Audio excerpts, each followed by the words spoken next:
Qué gusto saludarlas y saludarlos. Este programa, como ustedes saben, habla de nuestro maravilloso país, sobre todas sus riquezas naturales, culturales e históricas. México es único y todos somos México.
Veamos qué tiene que decirnos Ajolisto.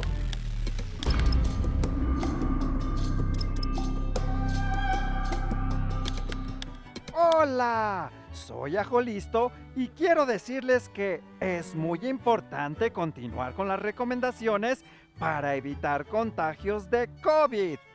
Trata de no salir de casa a menos que sea muy necesario.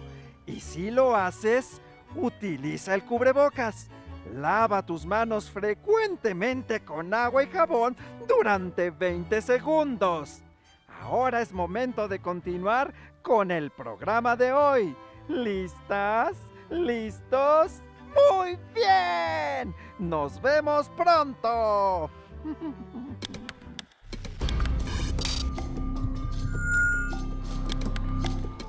¿Qué se imaginan cuando piensan en la palabra castillo? ¡Claro! En grandes palacios donde vivían reyes, príncipes y princesas, ¿verdad? Y no podrían creer que en México haya algunos castillos, pero ¿saben qué? En nuestro país hay por lo menos 5 que además podemos visitar. Están en Puebla, Guanajuato, Veracruz, Aguascalientes y la Ciudad de México. Este último seguro lo conocen porque ha sido parte importantísima de nuestra historia. Sí, el Castillo de Chapultepec. Y de este castillo nos cuenta el siguiente video. ¡Vamos a verlo!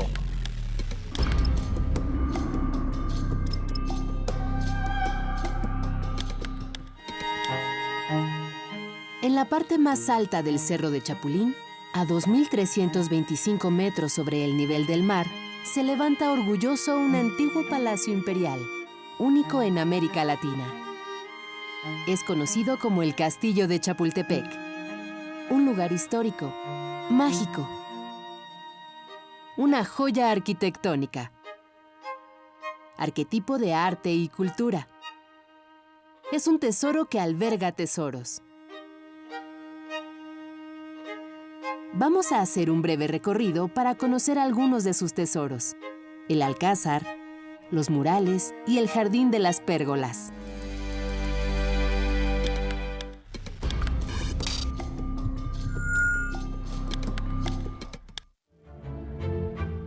Para llegar a la cima, hay que hacer una caminata de poco más de 800 metros. Al final del camino, el esfuerzo valió la pena. Ahí se levanta imponente el Castillo de Chapultepec, que resguarda el Museo Nacional de Historia, el más visitado de la Ciudad de México.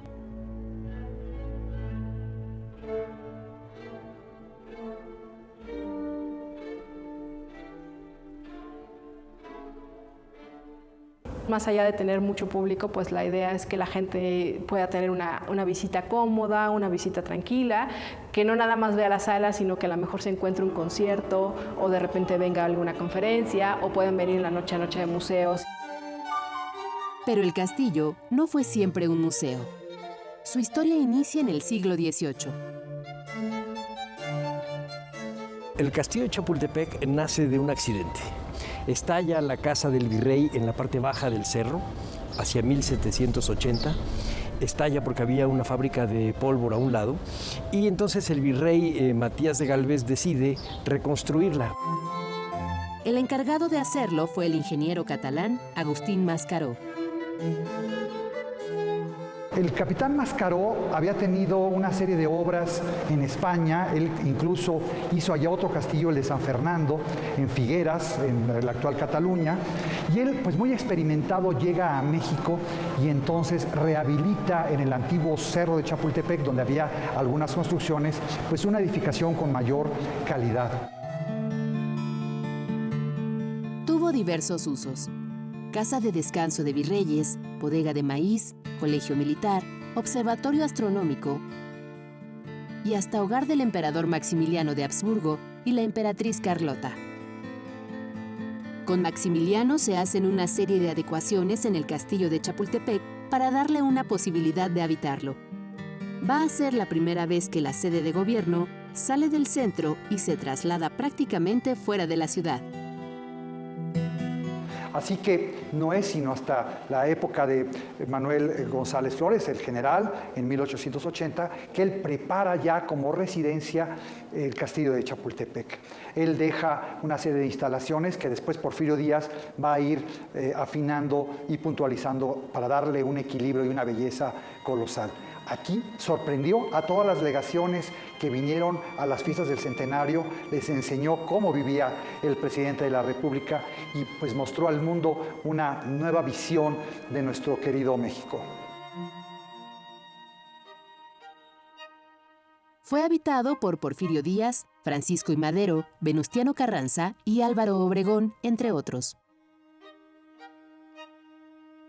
En 1938, el presidente Lázaro Cárdenas decidió que albergara el Museo Nacional de Historia. Fue inaugurado en 1944. El Museo Nacional de Historia se levanta orgulloso con espacios, fachadas y salones que nos hacen recordar momentos que quedaron grabados en la memoria de los siglos. Esta es la sala introductoria del Alcázar, en la que se encuentran objetos de 3 personajes decisivos en la vida de México.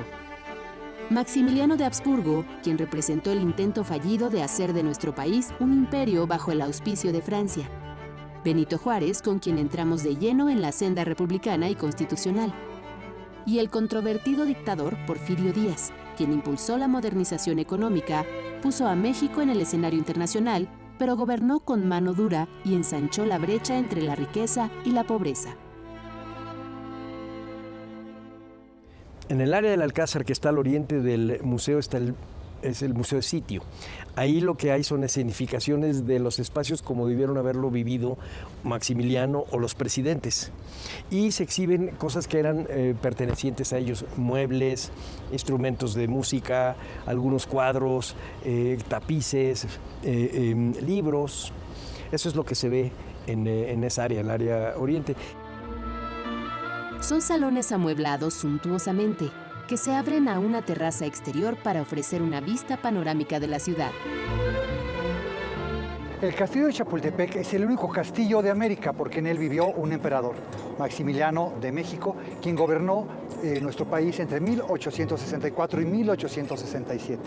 Por esa razón es verdaderamente un castillo. Esa es una postura que se tiene para definir que un castillo es castillo. Aquí se pueden ver los carruajes de Benito Juárez y de Maximiliano, que permanecen intactos a pesar de los años.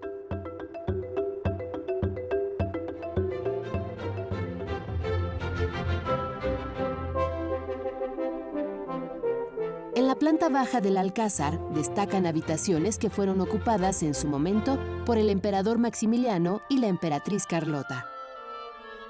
Aquí podemos encontrar algunas de las cosas que se quedan de lo que era Miravalle, el palacio de Maximiliano aquí en Chapultepec. Podemos ver, entre otras cosas, los muebles tapizados con las fábulas de La Fontaine, que son regalos de Napoleón III a Maximiliano. Recordemos que Napoleón apoyaba a Maximiliano durante la intervención. Hay muebles, enseres domésticos, pinturas, joyas y diversos objetos que dan una idea de cómo vivían los emperadores. Estos objetos tienen en común que todos tienen la MIM, el monograma de Maximiliano, que significa Maximiliano Emperador de México en latín.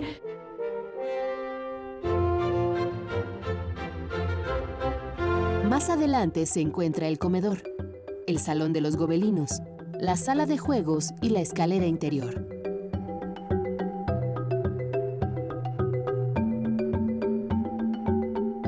La escalera que se debe de construir para poder conectar la segunda planta del castillo, que es la que se usa como residencia oficial a partir de 1880, con Manuel González Flores, el general, pues es un alarde de toda la manera de pensar y de vivir en la época.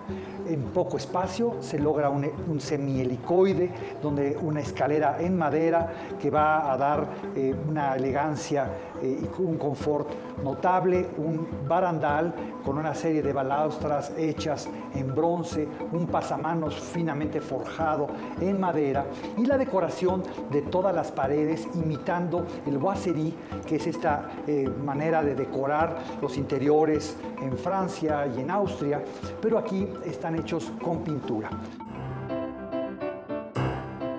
En la parte alta del alcázar se encuentran espectaculares vitrales de la época que se hicieron en París. Estos vitrales que tenemos aquí se llaman vitrales emplomados y se colocan durante la época de Porfirio Díaz, con la intención de hacer un poco más cómodo este espacio que pues era en un espacio de habitación, también para proteger de las miradas y del viento y de la lluvia esta zona del castillo. Se mandan a hacer en París y se traen aquí más o menos en 1900 y tienen 5 diosas de la mitología grecorromana. Comenzamos con la diosa de los frutos, Pomone, la diosa de las flores, Flore, la diosa del vino, Hebe, la diosa de la fertilidad, Diana Cazadora, y la diosa de la agricultura, que es Ceres. Las 5 están, digamos, acomodadas y estos vitrales son originales de esa época, desde 1900 no se han movido, aunque eventualmente pues se han restaurado. Esta es la habitación que ocuparon Porfirio Díaz y su esposa, Carmen Romero Rubio. Detrás de mí encontramos uno de los espacios habitacionales más interesantes, la recámara de Carmen Romero, esposa del presidente. Esta habitación de Carmen Romero es muy sencilla, es muy sobria, una cama matrimonial, vemos los muebles con incrustaciones, vemos las lámparas ya eléctricas, porque el castillo va a tener esas instalaciones, unos burós o mesas de cama muy sobrios. Yo creo que muchos de nosotros tenemos un espacio pues más confortable que el que tenía doña Carmen Romero. Esta escalera, cuyo diseño se denomina imperial, se construye a principios del siglo XX para darle una conexión a la parte del alcázar con el resto del edificio. Es muy soberbia esta escalera, encontramos un barandal de bronce dorado, todos los escalones en mármol de Carrara blanco y vemos que al bajar se va abriendo una especie de abanico para darle una situación de fastuosidad al hecho de subir y bajar por estas escaleras. Una imagen del poder bastante notable. Y este es el Jardín de las Pérgolas.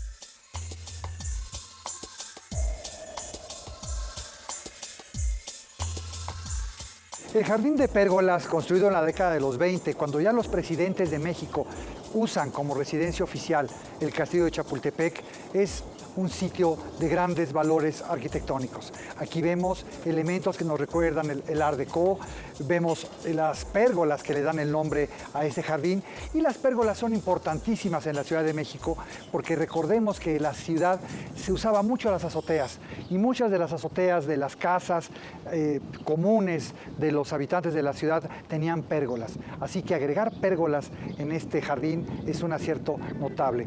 Las pérgolas que referíamos, estas pérgolas son muy interesantes, están hechas en concreto armado y si notamos la morfología nos liga más hacia el Art Deco, incluso algún rasgo del Art Nouveau. Incluso se sienten aligeradas y esto se debe a que es una estructura de concreto armado. Y vemos una última intervención interesantísima en el Castillo de Chapultepec que nos asoma con la modernidad. Las pérgolas en la Ciudad de México siempre fueron un lugar favorito. El estar aquí a la lectura, con el sol indirecto, el juego de las sombras y la luz que permite precisamente las pérgolas en la parte superior, da una sensación de confort. Y desde luego las vistas de esta plaza son notables.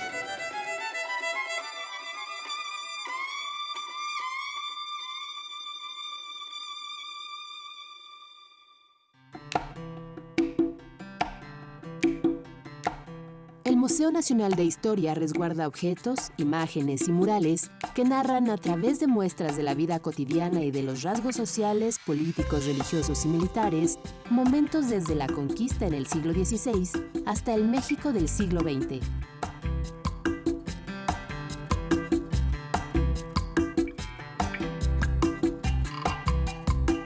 En sus muros está tatuado el acontecer nacional. Son obras pictóricas únicas que fungen como una ventana en la que podemos apreciar fragmentos del pasado y símbolos de la historia. David Alfaro Siqueiros, José Clemente Orozco, Juan O'Gorman, Jorge González Camarena y Gabriel Flores son los artífices de estos murales. Aquí podemos descubrir pasajes de la conquista a la independencia, de la Reforma a la caída del Imperio, de la intervención de Estados Unidos a la Revolución Mexicana.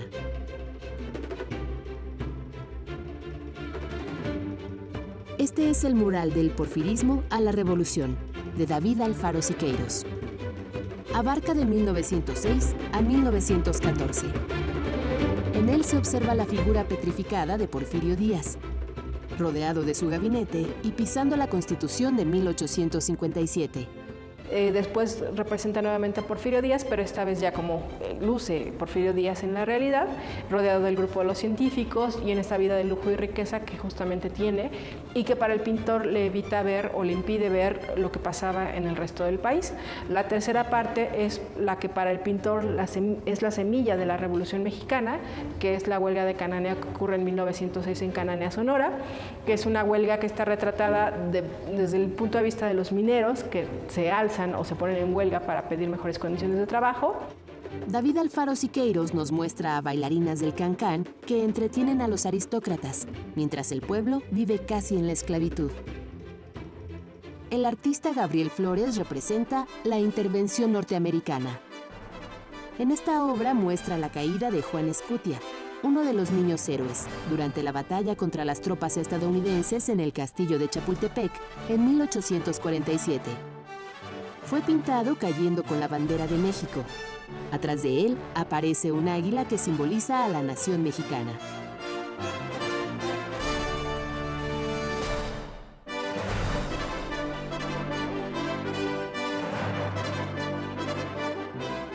En otro muro se encuentra El retablo de la Independencia, de Juan O'Gorman.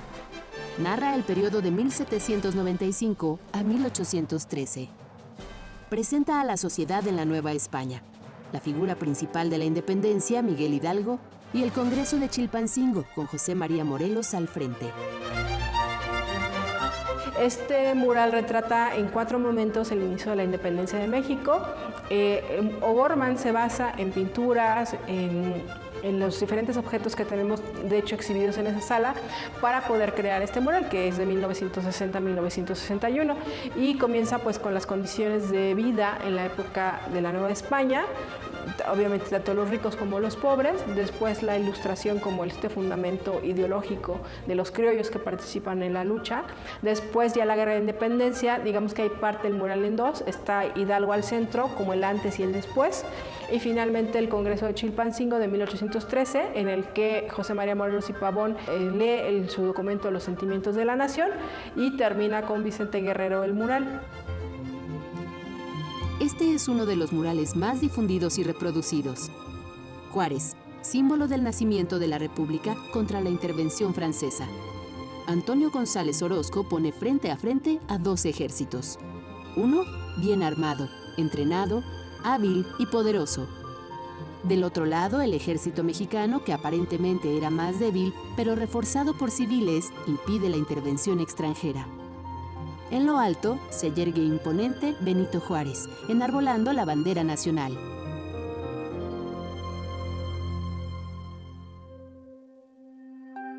Este mural fue realizado por Jorge González Camarena hacia 1966. Recrea el final de la Revolución Mexicana y su punto máximo, que es la formulación de la Constitución de 1917.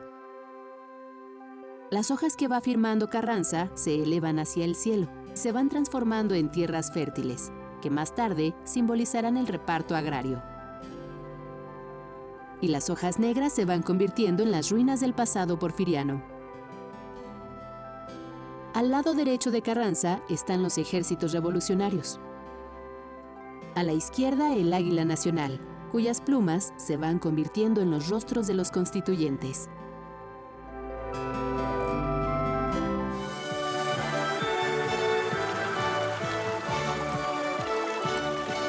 En el Alcázar, en la parte superior del castillo de Chapultepec, se pueden admirar y disfrutar sus bellos jardines. Se dice que Maximiliano definía la felicidad como la construcción de castillos con terrazas ajardinadas, y que en esta terraza encontró el sitio ideal para hacer realidad su sueño. Mandó instalar este jardín íntimo, bordeado por corredores con techos ligeros, arcos, esculturas, puentes y columnas de hierro. Sus instrucciones eran que en cada estación del año las flores fueran renovadas, para que siempre hubiera flores.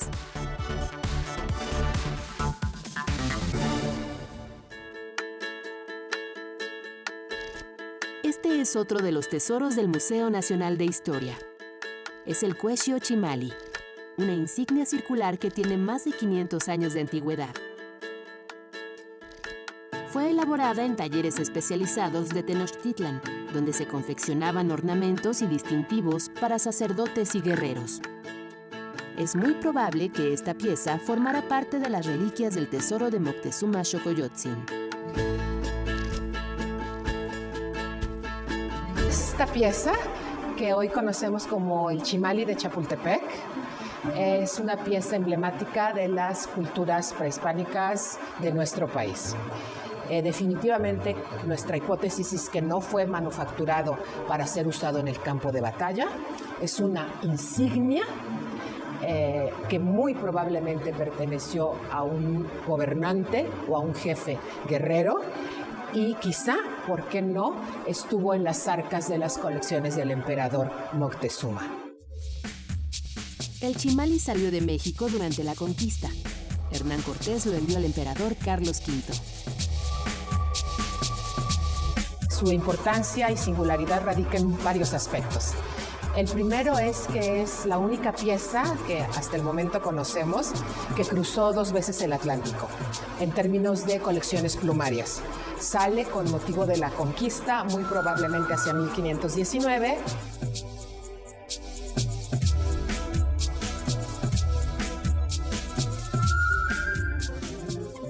Tres siglos después, en 1865, Maximiliano de Habsburgo gestionó para que el Chimali regresara a México y formara parte de las colecciones del Museo Imperial, luego Museo Nacional.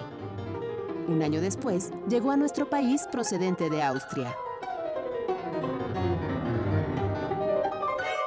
Llega en enero de 1866 a Palacio Nacional.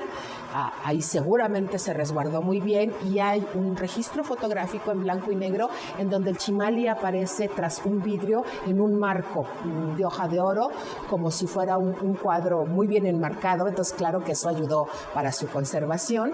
Y cuando se instala el Museo Nacional de Historia en este recinto, el Castillo de Chapultepec, por muy largas temporadas, el Chimali permanece en condiciones controladas de temperatura, humedad e iluminación. El Chimali ha sido estudiado de manera interdisciplinaria por arqueólogos, artesanos, biólogos, físicos, historiadores, químicos y restauradores.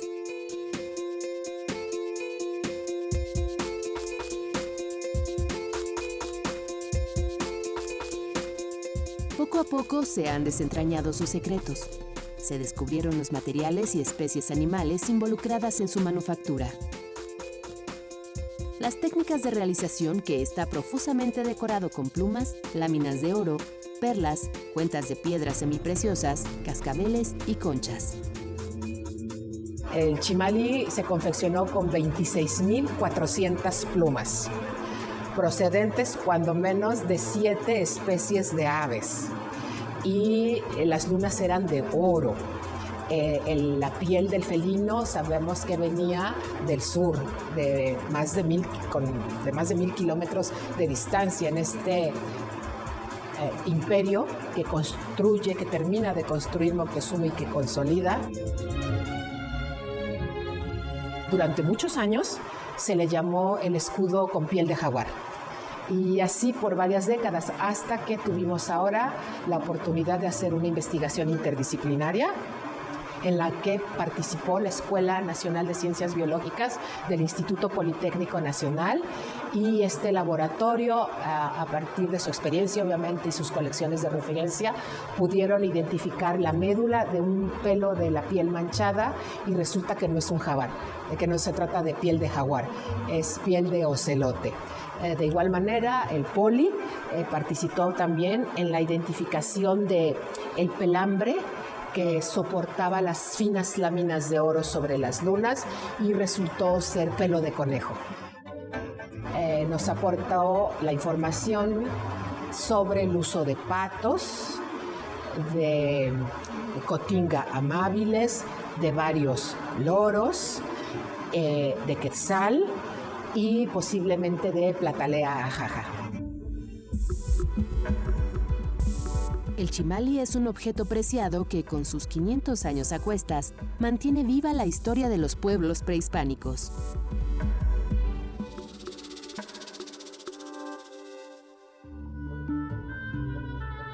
Esta es solo una pequeña muestra de la grandeza del Castillo de Chapultepec, uno de los recintos más representativos de la Ciudad de México y de América Latina, por su belleza, su valor histórico, arquitectónico y cultural.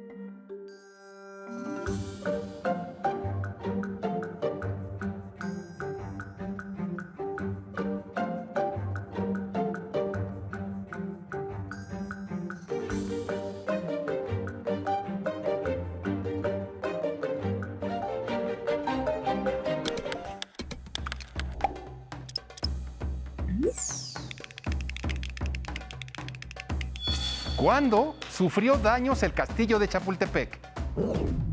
A. Durante su construcción en 1778. B. Durante la Batalla de Chapultepec en 1847. C.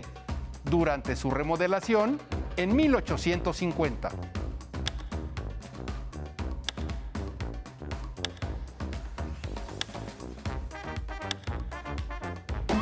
La respuesta correcta es B.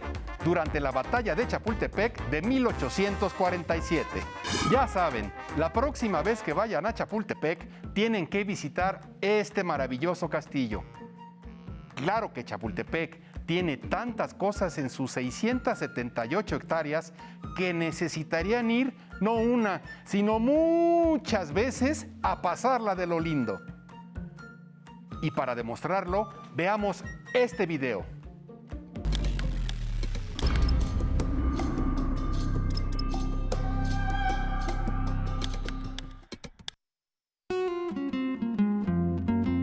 El surgimiento hace miles de años de una cadena de volcanes y altas montañas dio lugar a la creación de una prodigiosa cuenca que alojó en su seno 5 lagos que dieron vida a pueblos, barrios, villas y ciudades.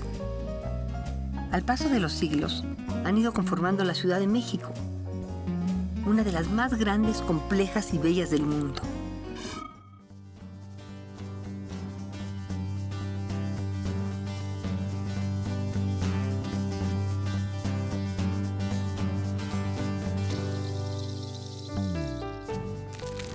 ¿Qué tal? Soy Ángeles González Gamio. Hoy nos encontramos al poniente de la Ciudad de México, En la delegación Miguel Hidalgo. enfrente del tronco de un impresionante ahuehuete que vivió 500 años. Se cuenta que lo sembró el rey texcocano Netzahualcóyotl en este sitio que conocemos como Chapultepec, el parque más antiguo de América.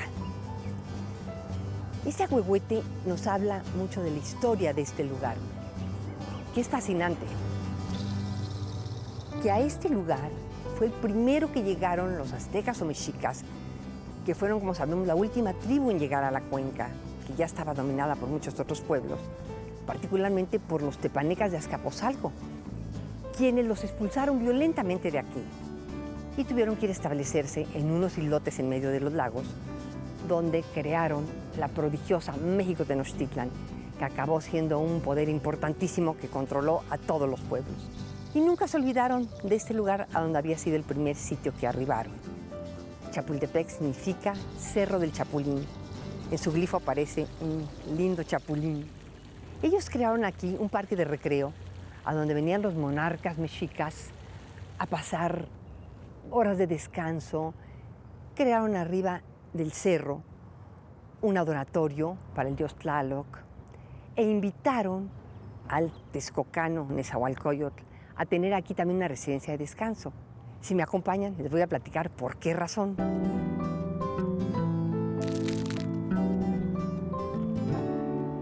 En este lugar se encuentra una de las albercas que mandó construir Moctezuma y Huicamina para juntar el agua de los riquísimos manantiales que había aquí en Chapultepec. Tenochtitlan, a pesar de que estaba rodeada de agua, ¿no? Ya hemos dicho por 5 lagos, sin embargo no era potable.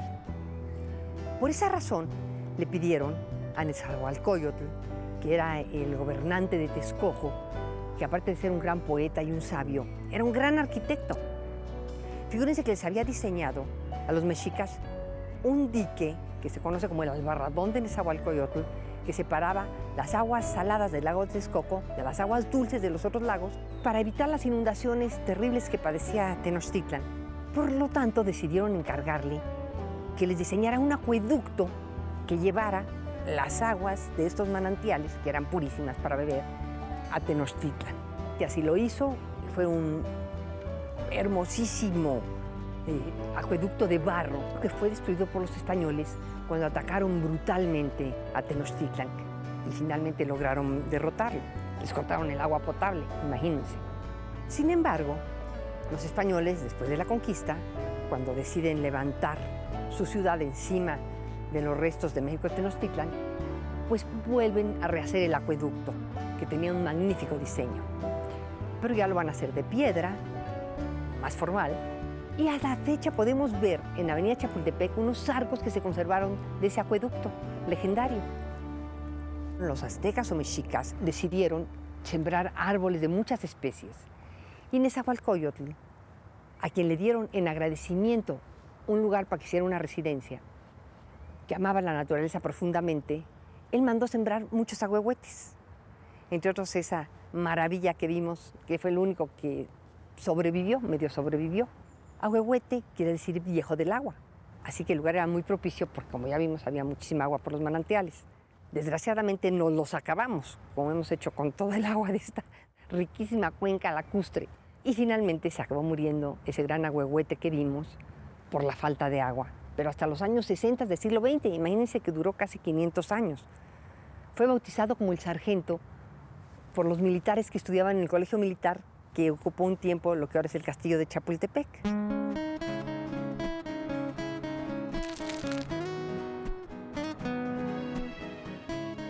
Después de la conquista, con muy buen ojo, Hernán Cortés se apropió del lugar. Mandó construir hasta arriba del cerro, sobre el adoratorio a Tlaloc, una ermita religiosa. Pero en la corona se enteraron de esto en España y dijeron no. Y mandó un decreto del rey diciendo que todo parque público tenía que pertenecer a la corona. Y se lo quitaron. Claro que los que se apropiaron a partir de entonces fueron los virreyes. Don Luis de Velasco, que fue el que mandó construir la Alameda, a lo mejor inspirado en esto, lo bardeó y mandó a hacer aquí un coto de caza. Los virreyes lo utilizaron aquí para hacer comidas y eventos especiales, a donde venía la aristocracia virreinal y donde venía la gente opulenta. Por supuesto, nunca el pueblo. Esto fue un lugar completamente elitista durante todo el virreinato. A fines del siglo XVIII, un virrey dijo que iba a hacer una casa de descanso hasta arriba del cerro y mandó construir lo que ahora conocemos como el Alcázar, que es como una fortaleza. Al enterarse de ello en España no les gustó y rápidamente lo regresaron a España. Fue Porfirio Díaz quien decidió establecer aquí un parque público. Y bueno, se volvió desde entonces el parque público de la ciudad. Pero además de todo, Chapultepec es un sitio importantísimo cultural. Acompáñenme para que les enseñe por qué.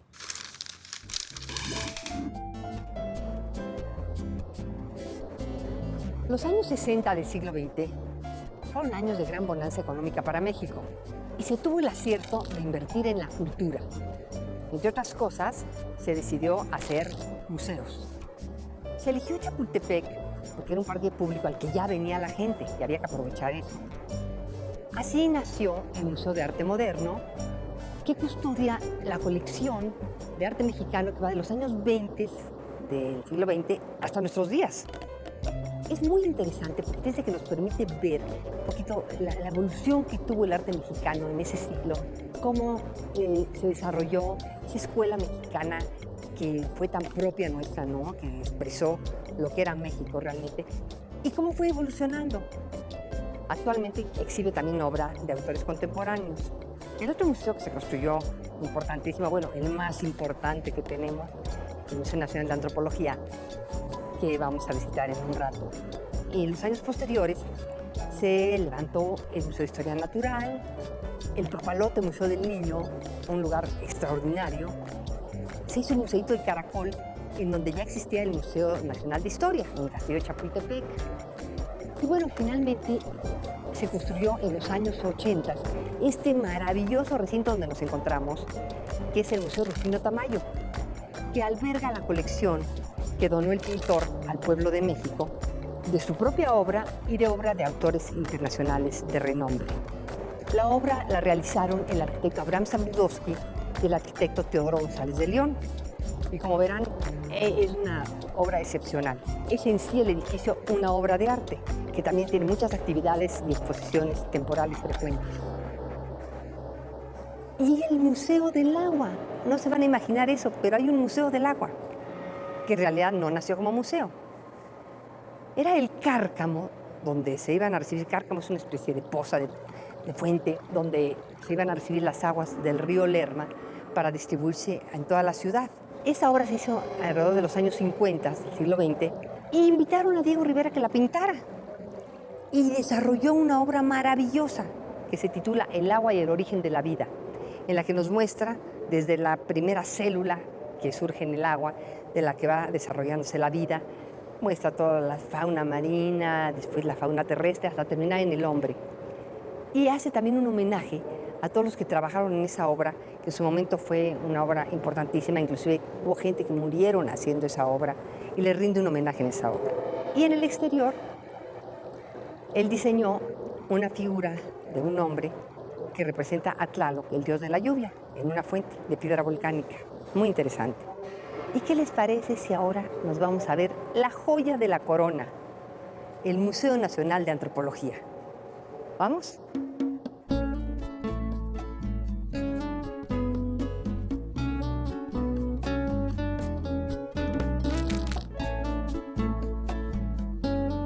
Ya nos encontramos en el patio del Museo Nacional de Antropología, el Gran Museo de México, reconocido internacionalmente como uno de los mejores en su género.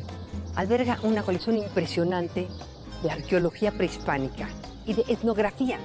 El recinto fue diseñado por el arquitecto Pedro Ramírez Vázquez, que encabezó un grupo de arquitectos y artistas, porque hay muchas obras de arte en el museo. Y se inspiró mucho en la arquitectura prehispánica. Se le ocurrió una idea muy original para el patio, que fue construir esta gran columna que semeja a un tronco y está recubierta de un alto relieve de bronce que diseñaron los arquitectos y artistas José y Tomás Chávez Morado y que simboliza el encuentro de dos culturas. Y entre los elementos que aparecen se encuentra un caballero águila, representando a la antigua cultura mexicana, y un caballero español. Este gran tronco sostiene un enorme techo, que imagínense ustedes que mide 4.368 metros cuadrados y pesa 2.000 toneladas, lo cual resulta increíble al ver la ligereza que parece tener. Y en gran medida es por la altura que tiene de 30 metros, pero además funciona como fuente. Pero aquí no quedan todos los encantos de este patio. Vamos a seguir viendo.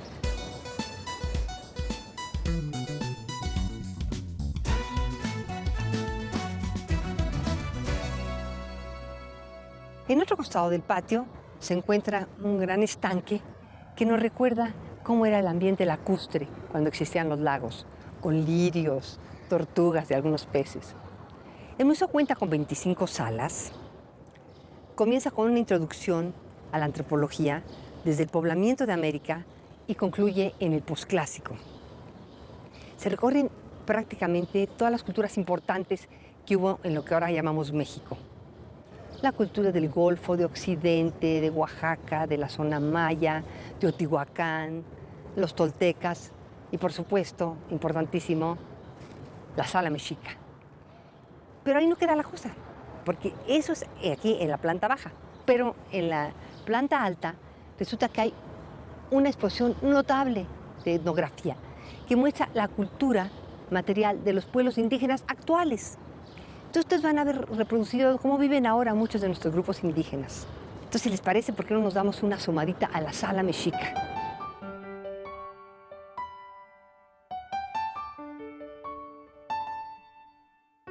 Ya estamos en la sala del mundo mexica. Aquí se muestran muchas de las piezas que se han encontrado en la Ciudad de México. Les quiero decir, hay que recordar que la ciudad española se va a levantar sobre las ruinas de la Ciudad de México, Tenochtitlan, que estaba en su apogeo cuando ellos llegaron. De manera que era una ciudad que estaba en su plenitud, era una ciudad con palacios, templos bellísimos, decorada con esculturas por todos lados. Bueno, que simbolizaban a sus dioses, ¿verdad? No tenían objeto decorativo, eran objeto religioso y ritual. Pero finalmente, el hecho es que actualmente, donde ustedes hagan un agujero en el centro histórico, van a encontrar alguna pieza importante. Y gran parte de ellas aparecen aquí. Ellas nos permiten ver la cosmogonía, la visión que tenían los mexicas del mundo, que giraba mucho alrededor de la guerra. Recordemos que su dios principal era Huitzilopochtli, ¿no? Dios de la guerra, y que también representaba al sol, tenía el fuego, tenía muchas advocaciones, pero era principalmente el dios de la guerra. Aquí vemos mucho esa metalidad reflejada en todas las piezas que existen aquí. Pero lo que no podemos dejar de ver, de admirar, que no era el objetivo que ellos tenían, pero es la enorme maestría artística que hay en muchas de ellas. Eran grandes orfebres y artesanos, y muchas de las piezas tienen unas tallas verdaderamente exquisitas, que nos hacen entender muy bien después el barroco, ese barroco tan magnificente que se dio en México. Bueno, es que se llevó a cabo con las manos que hicieron estos trabajos. Cada pieza de verdad se puede quedar un buen rato admirando todos los detalles, les digo, independientemente del significado que tiene el ritual religioso y como expresión de una cultura y de una mentalidad de una época. Aquí se custodian, entre muchas otras maravillas, dos de las piezas que yo considero más importantes de la cultura mexica. La Coatlicue, también conocida como la de la falda de serpientes, que representa la tierra, y el famoso calendario del sol, o también piedra del sol. Ambas piezas fueron encontradas, fíjense ustedes, en el Zócalo, cuando el virrey Revillagigedo lo levantó para quitar a los vendedores ambulantes que tenían invadida la zona. Estábamos hablando de nada más fines del siglo XVIII. Y aparecieron estas dos grandes piedras que impresionaron tremendamente a la sociedad virreinal. De hecho, el calendario solar estuvo colocado en un costado de la catedral mucho tiempo. Y la Coatlicue se guardó en el patio de la antigua universidad. Y la tuvieron que meter en una jaula y después la enterraron, porque resulta que la gente llegaba a venerarla. O sea, todavía veía la memoria de que esta había sido su gran diosa, la diosa madre, la Coatlicue. Bueno, estas son nada más unas probaditas de lo mucho que hay aquí que ver.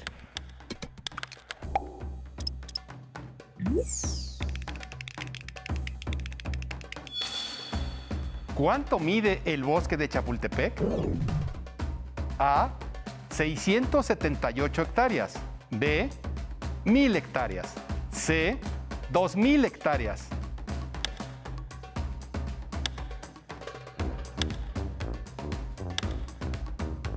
La respuesta correcta es A. 678 hectáreas. Chapultepec quiere decir Cerro del Chapulín. Y hablando de chapulines, ya se me antojó una memela hecha con estos insectos. Así que vayamos a ver cómo prepara estas delicias un gran cocinero.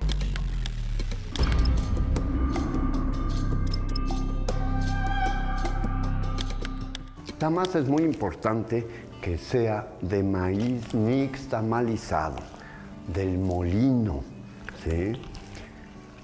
Hay muchos molinos de nixtamal, afortunadamente todavía en la Ciudad de México y en muchas de las ciudades de nuestro país, porque es básico para nuestro alimento y es básico que esté nixtamalizado.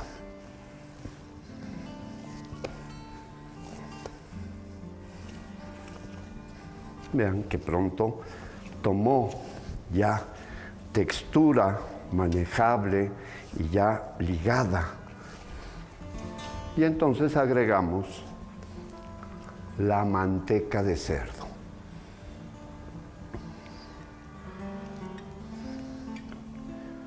Solo un poco,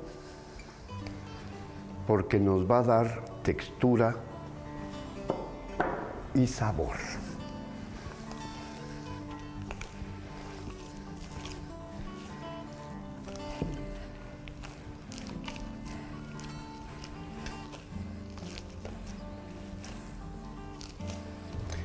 Vamos a utilizar un poco de aceite y en un sartén vamos a empezar a freír los chapulines y hasta después la cebolla. Van a ver ustedes por qué.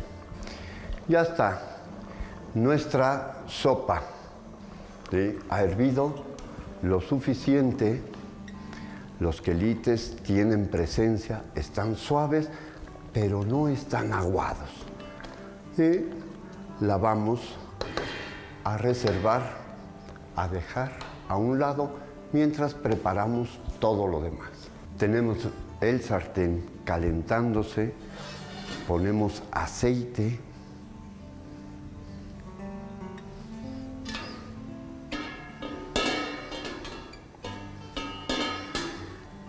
y espero que muy pronto preparen los chapulines en su casa para que gocen del aroma que desprenden los chapulines al estarse dorando. Está bien caliente el aceite y agregamos los chapulines.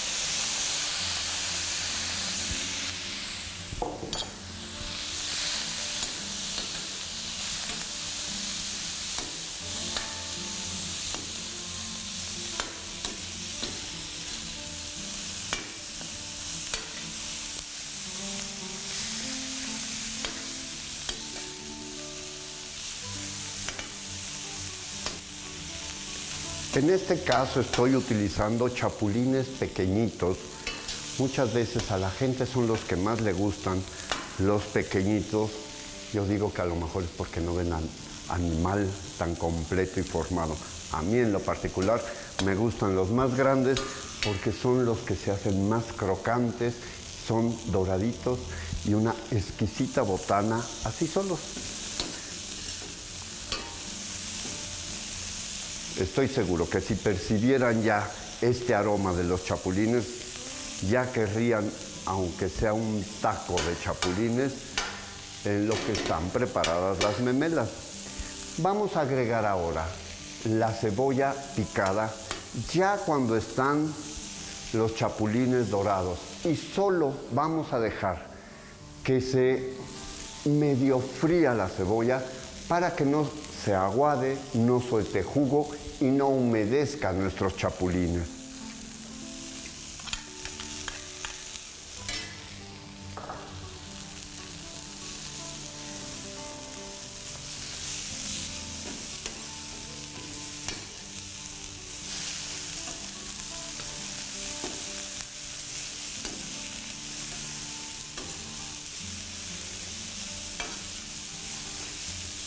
Y ahora un poquito de chile piquín en polvo, martajado. Del chile piquín, tal cual chile piquín. Nada de chile piquín en polvo, con sal, con sabor a limón. No, así nada más. Y están listos nuestros chapulines que vamos a dejar esperando, porque ahora vamos a preparar las memelas.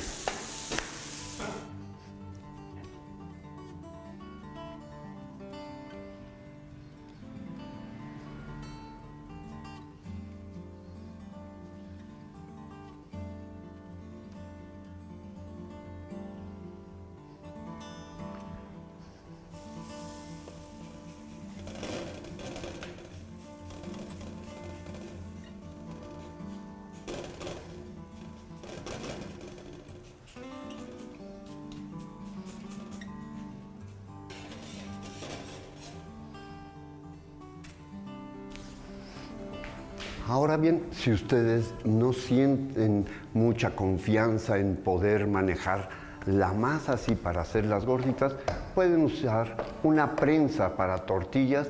Lo importante es que no quede muy delgada.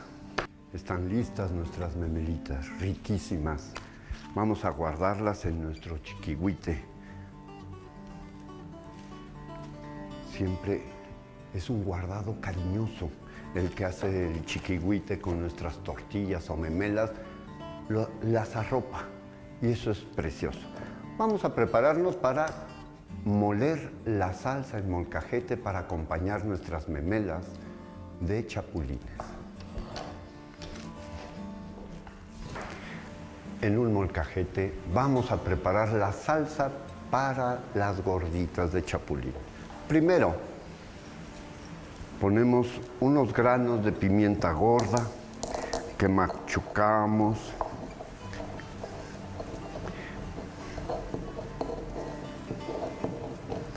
Luego, sal en grano, sal gruesa.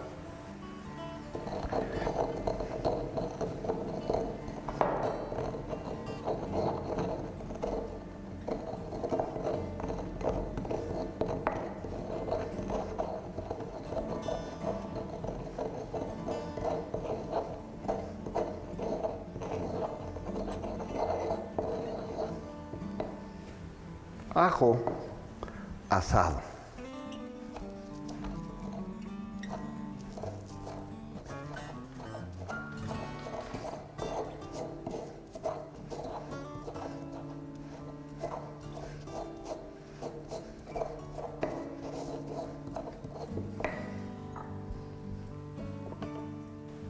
Cebolla asada.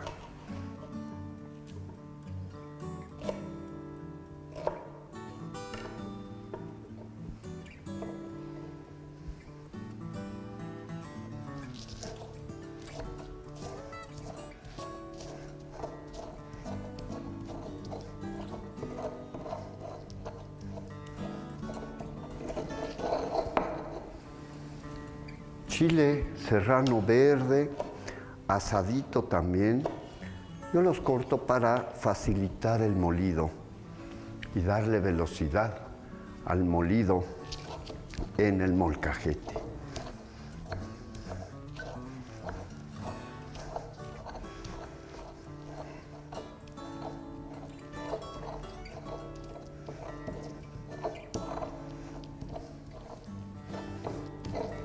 Está bravo este chile, está apetitoso.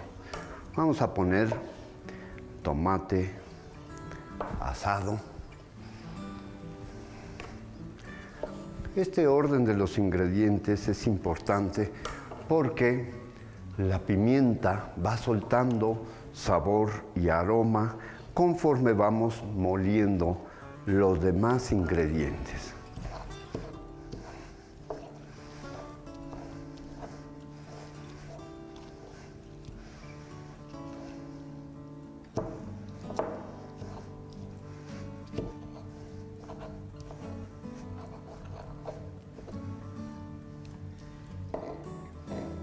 Está lista nuestra salsa.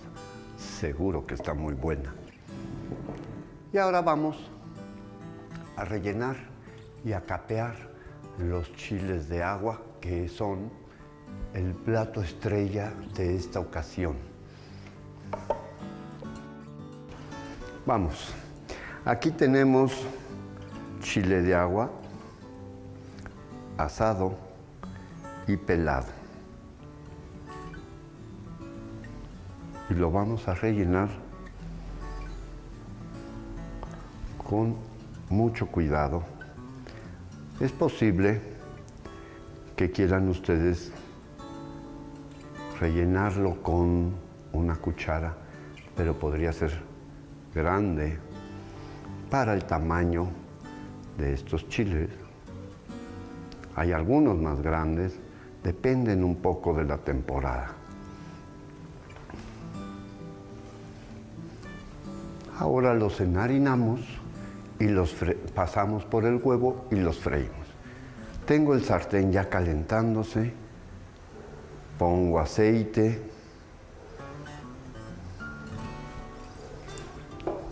y enharino, capeo y lo frío.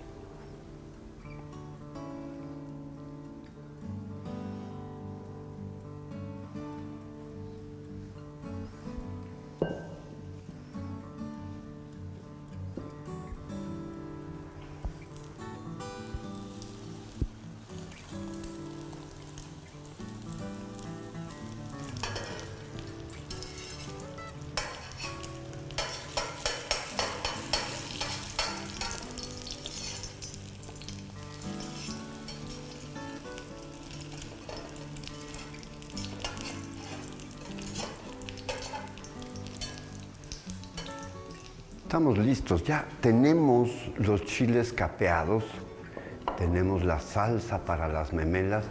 Vamos a preparar nuestra mesa para servir estos platos tan hermosos y suculentos.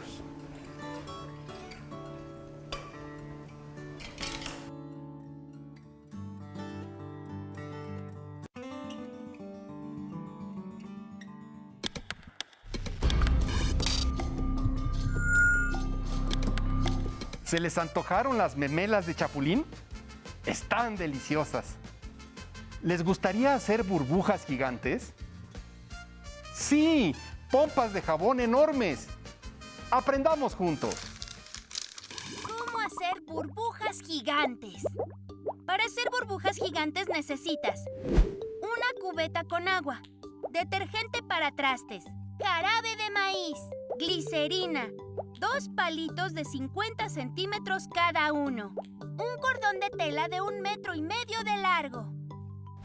Llena de agua la cubeta a la mitad. Agrega medio vaso de jarabe de maíz, 2 vasos de glicerina y media botella de detergente para trastes. Ahora mezcla bien. Toma los palitos y en cada extremo amarra con fuerza los cordones de tela, de tal manera que quede una especie de círculo. Así. ¡Listo! Ya tienes tu fábrica de burbujas gigantes. En Aprendiendo a Amar a México, queremos mostrarles su grandeza. Así, juntos podemos pensar en todo lo que hay que hacer para cuidarlo y para que siga siendo grande. Todos somos responsables de que nuestro país sea el mejor lugar del mundo. Ser mexicano es un orgullo y hay que trabajar duro para que logremos todo lo que soñamos y nos proponemos. Nos vemos mañana para continuar aprendiendo a amar a México. Si tienes alguna duda, contáctanos. Página web cep.gov.mx. Correo buzon.escolar@nube.cep.gov.mx. Facebook @CEPMX. Twitter @CEP_MX. YouTube Canal CEP. Instagram @CEPMX. Teléfonos Educatel 800-288-6688 y 800-734-7376. Si quieres volver a ver los programas de Aprende en Casa, los puedes encontrar en la siguiente liga: aprendeencasa.cep.gov.mx.